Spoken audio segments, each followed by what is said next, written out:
दोस्तों, एक बार फिर हाजिर हूँ। आपका दोस्त, आपका होस्ट, आपका टीचर, सब कुछ। लास्ट टॉपिक में जो मैंने आप लोगों को पढ़ाया था, वो ये पढ़ाया था कि वेलोसिटी एक्सलेशन ग्राफ क्या होता है, सॉरी वेलोसिटी टाइम ग्राफ क्या होता है, एक्सलेशन वर्सेस टाइम ग्राफ क्या होता है। वहाँ तक हमारी ग्राफ स्टडी खत्म हो चुकी थी। अब एक लास्ट टॉपिक है जो 9th क्लास में है, बहुत ज़्यादा इंपॉर्टेंट नहीं कहूँगा, एक दो क्वेश्चन आते हैं, उसके बारे में डिस्कस करना है। देन उसके बाद हम न्यूमेरिकल के बारे में डिस्कस करेंगे। तो आज का जो हमारा टॉपिक है उसका नाम है सर्कुलर मोशन। क्या नाम है टॉपिक का?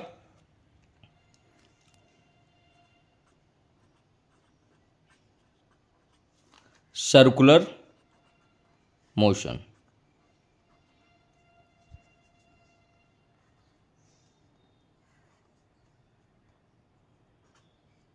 अब सर्कुलर मोशन क्या होता है यार? एक बॉडी है जो किसी सेंटर से इक्वल डिस्टेंस पे रोटेट कर रही है। एक बॉडी है जो यहां पर थी, एक पॉइंट ले लिया मैंने, फिक्स पॉइंट है, इससे मैंने इतनी डिस्टेंस ले ली आर। अब कोई बॉडी अगर इस आर डिस्टेंस पे ही इक्वल इंटरवल ऑफ टाइम पे रोटेट कर रही है, तो जो उस बॉडी का रोटेशन होगा, उस रोटेशन को हम कहेंगे सर्कुलर मोशन। कैसे डिफाइन करेंगे? व्हेन अ बॉडी, क्या लिखोगे आप इसके लिए? When a body moves in such a वे,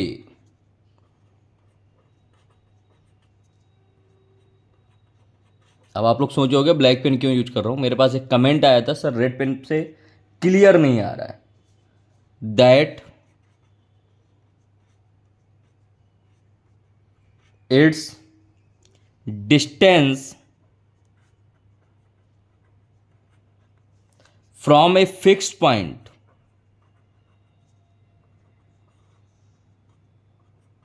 किसकी बात कर रहे हैं हम? फिक्स पॉइंट की बात कर रहे हैं। From a fix point always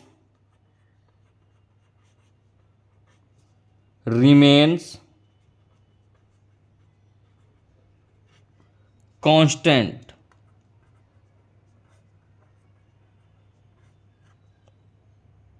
then the motion of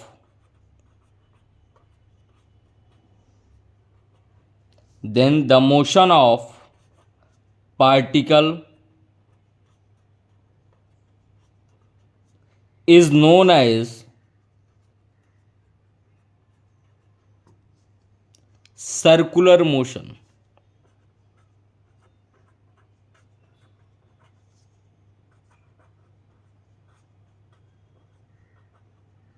देखो, when a body moves in a such a way that its distance from a fixed point always remain constant, then the motion of particle is known as circular motion। यार मुझे नहीं समझ में आ रहा कि black से ज़्यादा अच्छा होगा, तो I will do again a next of with a red pen. So please, sorry for disturbance। Sometimes we know what we do and sometimes we don't know what we do. It's a basic nature. Again back to topic. Today we study about circular motion. Circular motion is when a body moves in such a way that its distance from a fixed point always remain constant, then the motion of particle is known as circular motion। Circular means एक circle के चारों तरफ। Clear है? आई hope clear होगा। जमाने में वही लोग हम पर उंगली उठाते हैं जिनकी हमें छूने की औकात नहीं होती। तो इस बात से मत घबराना कि तुम्हें कौन क्या कहता है, बस अपनी मेहनत जारी रखो, पढ़ते रहो और अपनी लाइफ में आगे बढ़ते रहो। चलो, इसी का नेक्स्ट टॉपिक बेटा, यूनिफॉर्म सर्कुलर मोशन क्या होता है। सर्कुलर मोशन समझ में आया? अब आते हैं हम नेक्स्ट पॉइंट पे, जिसका नाम है यूनिफॉर्म सर्कुलर मोशन। अब यूनिफॉर्म सर्कुलर मोशन में क्या होगा उसको स्टडी करते हैं। यूनिफॉर्म से एक तो चीज समझ में आई कि कांस्टेंट होगा यहां पर सब कुछ। अब क्या क्या होगा? If the radius vector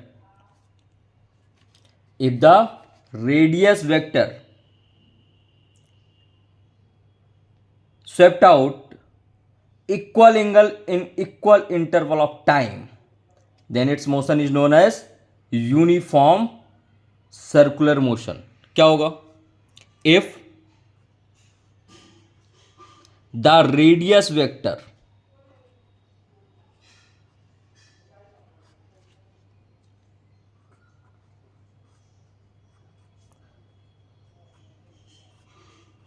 swept out equal angle, बार बार इक्वल एंगल्स पे हो, कब? In equal interval of time, time भी कैसा होना चाहिए? कांस्टेंट होना चाहिए. देन इट्स मोशन,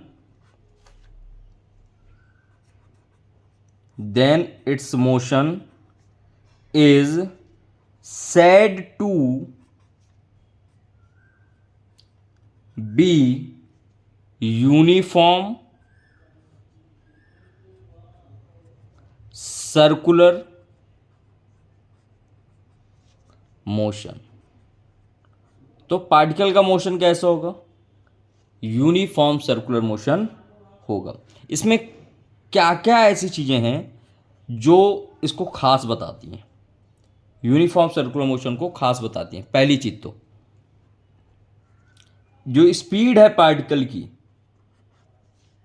वो कांस्टेंट होगी.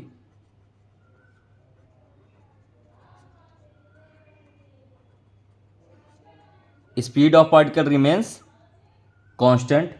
दूसरी चीज linear velocity,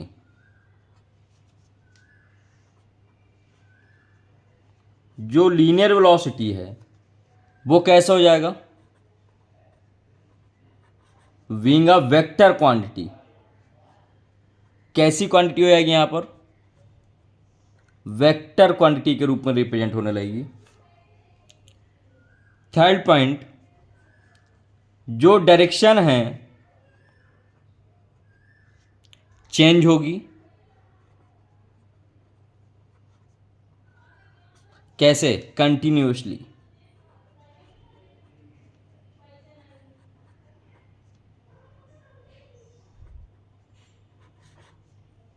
I hope clear होगा. क्या क्या चीजें हो गई? यूनिफॉर्म सर्कुलर मोशन में स्पीड कैसी होगी? कांस्टेंट होगी. लीनियर वेलोसिटी वेक्टर क्वांटिटी में कन्वर्ट हो जाएगी. डायरेक्शन क्या होगी? चेंज होती रहेगी रेगुलर. एक लास्ट टॉपिक है इसका जिसका नाम है एंगुलर वेलोसिटी. क्या नाम है इस टॉपिक का? फिर जब न्यूमेरिकल कराऊंगा तब मैं बता दूंगा फ्रीक्वेंसी क्या होता है, डिस्प्लेसमेंट क्या होता है और डायरेक्शन क्या होता है. एंगुलर वेलोसिटी को हम ओमेगा से रिप्रेजेंट करते हैं. ओमेगा इक्वल होता है D theta upon D T, change in angle upon time. इसका जो यूनिट है वो होता है रेडियन पर सेकेंड, क्योंकि एंगल का यूनिट क्या होता है? रेडियन और टाइम का सेकेंड. तो सर्कुलर मोशन क्या होता है? When a body moves in a such a way it's distance from a fixed point always remain constant, then the motion of particle is known as circular motion. Uniform circular motion क्या हुआ? If the radius vector swept out equal angles in equal time, then its motion is said to be uniform circular motion. बाकी चीजें clear है. अब करने हमें इसके numerical. तो आज मैं कराता हूं एक दो न्यूमेरिकल, फिर आगे देखते हैं. चलो वेट. चलो न्यूमेरिकल्स में आते हैं. तो हमारा पहला न्यूमेरिकल है the distance between 2 point A to B is 100 metre. A person move from A to B with the speed of 20 metre per second. From B to A with the speed of 25 metre per second. Calculate average speed and average velocity. तो यार average speed का formula क्या होता है? Total distance covered upon total time. And average velocity का क्या हो जाएगा? Total displacement upon total time. सबसे पहले फॉर्मूला लिखते हैं. किसी भी चीज का हमें कैलकुलेट करना है हम उसका फॉर्मूला लिखते हैं. देखो सबसे पहले कैलकुलेट करते हैं हम average velocity.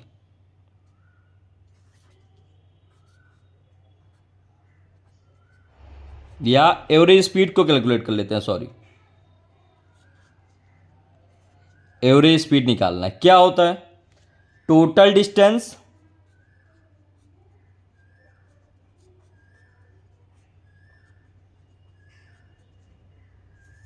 Upon total time taken.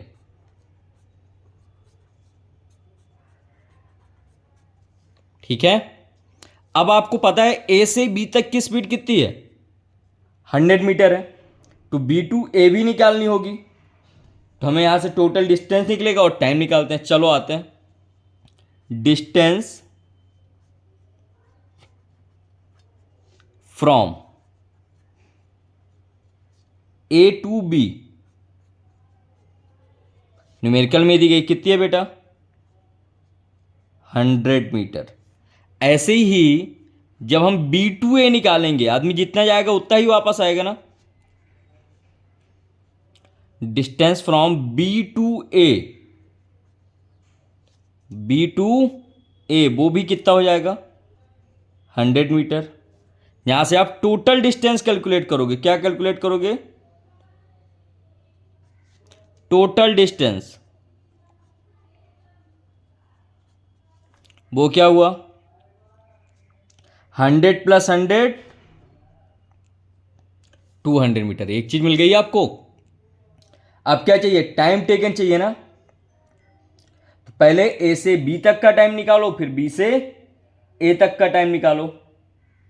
तो ए से बी तक कैसे निकालोगे, जितनी डिस्टेंस है उससे डिवाइड कर दोगे। देखो, time taken from A to B, अब क्या निकालेंगे बेटा,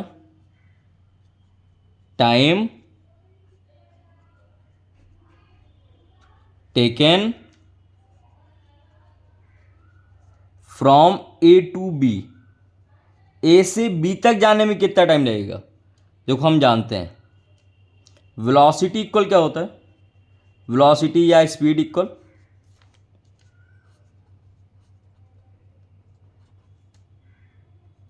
डिस्टेंस अपॉन टाइम। यहां से हमें टाइम इक्वल निकालना है ना, तो टाइम इक्वल क्या होगा,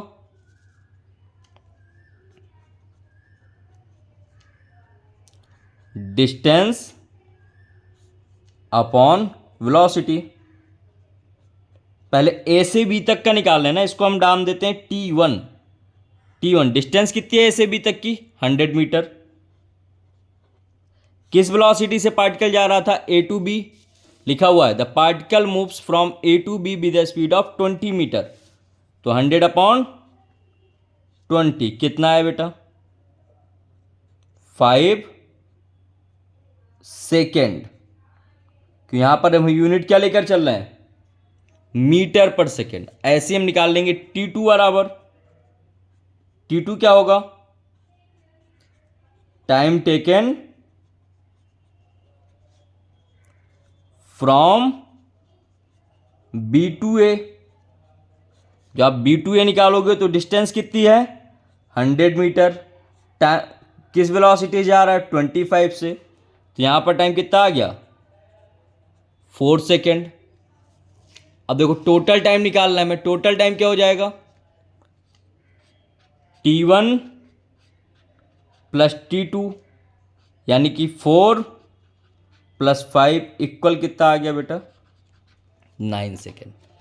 ये क्लियर हुआ। अब यहां से हम क्या निकाल लेंगे, अब देखो हमारे पास दोनों चीजें हो गई, टोटल डिस्टेंस भी हो गई, टोटल टाइम भी हो गया। तो क्या निकालना है, average speed.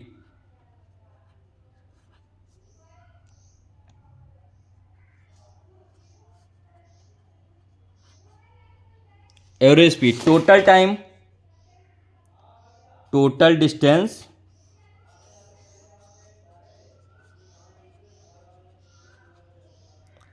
Upon total time.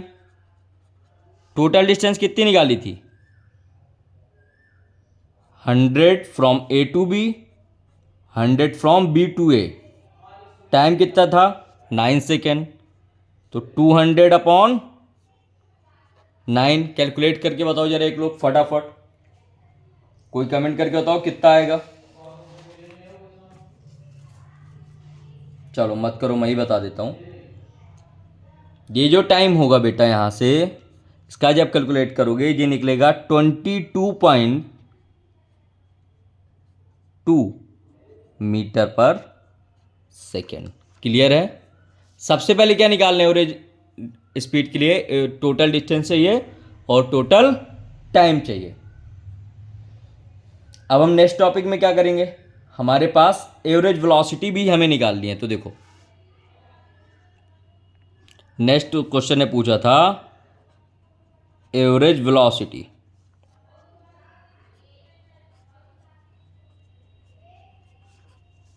अब एवरेज वेलोसिटी इक्वल क्या होता है, डिस्प्लेसमेंट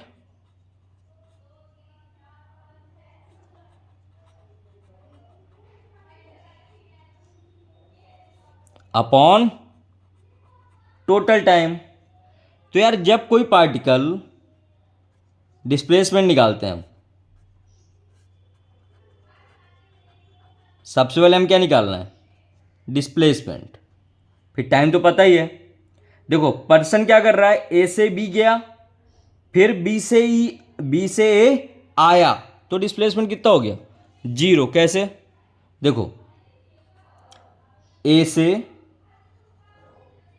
बी तक पर्सन गया, फिर बी से ए तक वापस आया, मतलब इन जहां से स्टार्ट किया था वहीं पर आया ना। तो इनिशियल पोजीशन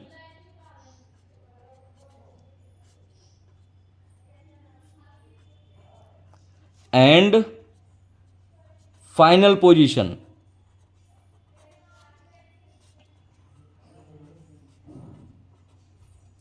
कैसी है बेटा, सेम है ना, तो रिमेन सेम। जब भी ये कंडीशन आए कि इनिशियल और फाइनल पोजीशन सेम होंगी तो डिस्प्लेसमेंट क्या हो जाएगा, डिस्प्लेसमेंट इज इक्वल टू 0। अब अगर डिस्प्लेसमेंट 0 हो गया तो एवरेज वेलोसिटी भी आपकी कितनी हो जाएगी, 0। सॉल्व। तो इस क्वेश्चन में सबसे पहले क्या निकालना था हमें, टोटल डिस्टेंस, फिर क्या निकालना था, total time, then average velocity. I hope clear होगा। चलो नेक्स्ट टॉपिक में मिलेंगे, और अच्छे से करेंगे और न्यूमेरिकल करेंगे। तब तक के लिए टाटा बाय बाय, धन्यवाद। अगर अच्छा लग रहा हो तो मेरे चैनल को लाइक करो, शेयर करो और सब्सक्राइब करो, अपने दोस्तों को शेयर करो। अभी 9th क्लास है, जल्दी 10th क्लास का भी मैं एक बैच चालू करूंगा जिसमें 10th के भी रेगुलर वीडियो मिलेंगे। तब तक के लिए नमस्कार, मिलते हैं नेक्स्ट वीडियो पे। कोशिश करो कि पढ़ते रहो और आगे बढ़ते रहो, क्योंकि काम ऐसा करो कि पहचान बन जाए, हर कदम ऐसा चलो कि निशान बन जाए। यहाँ गिनती तो हर कोई काट लेता है, जियो इस कदर की मिसाल बन जाए। Thank you very much.